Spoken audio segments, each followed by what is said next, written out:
Negotiation ടേബിളിലേക്ക് എത്തിക്കുക ഇറാനെ എത്തിക്കാൻ കഴിയുമോ എന്നുള്ളതാണ് അമേരിക്കയെ സംബന്ധിച്ചിടത്തോളം ഏറ്റവും പ്രധാനപ്പെട്ട കാര്യം. വീണ്ടും അമേരിക്കയെ സംബന്ധിച്ചിടത്തോളം എന്ന് പറയാൻ കാര്യം എന്ന് വെച്ചാൽ ഇപ്പോൾ ആ ഒരു പ്രോസസ്സിലേക്ക് കടക്കാതിരുന്നാൽ ഏറ്റവും കൂടുതൽ വെല്ലുവിളി നേരിടുന്നത് അമേരിക്കയാണ് എന്ന സാഹചര്യം ഇപ്പോൾ ഉണ്ടായിട്ടുണ്ട്. ഇപ്പോൾ വാറിപ്പോൾ പിന്നെ എന്താ പറയുക ആ നിലയ്ക്കുള്ള വാർ ഇപ്പോൾ നടക്കുന്നില്ല. ഒരു വളരെ ഫ്രജൈലായിട്ടുള്ള ഒരു പിന്നെ വെടിനിർത്തലാണുള്ളത്.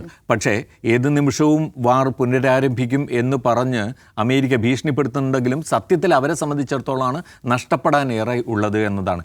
എങ്ങനെയെങ്കിലും ഒരു ഈ യുദ്ധം അവസാനിപ്പിക്കുക, അതിനാവശ്യമായ ഒരു കരാറിലേക്ക് എത്തിച്ചേരുക എന്ന് പറയുന്നത് വളരെ പ്രധാനപ്പെട്ടതാണ് അമേരിക്കയെ സംബന്ധിച്ചിടത്തോളം.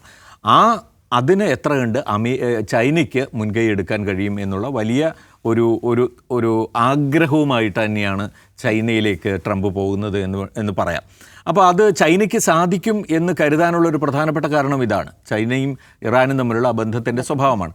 പക്ഷേ ചൈനയെ സംബന്ധിച്ചിടത്തോളം അതത്ര എന്താ പറയുക ഒരു വളരെ ടേക്കൺ ഫോർ ഗ്രാൻഡഡ് ആയിട്ടുള്ളൊരു നിലയിൽ ഒരു തീരുമാനത്തിലേക്ക് എത്താൻ കഴിയുന്നതല്ല.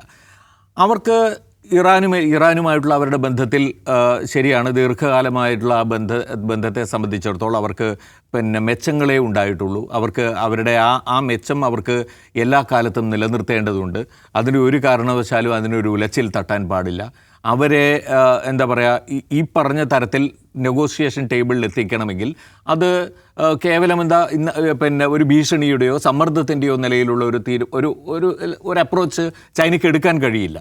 അതേസമയം US-ഉമായിട്ടും ഈ ട്രേഡ് റിലേഷൻഷിപ്പിൻ്റെ കാര്യത്തിൽ ഒരുപാട് കാര്യങ്ങൾ അവർക്ക് ഗീവ് ആൻഡ് ടേക്ക് ആയിട്ടുള്ള സംഗതികൾ ഉൾപ്പെടുന്നുണ്ട്.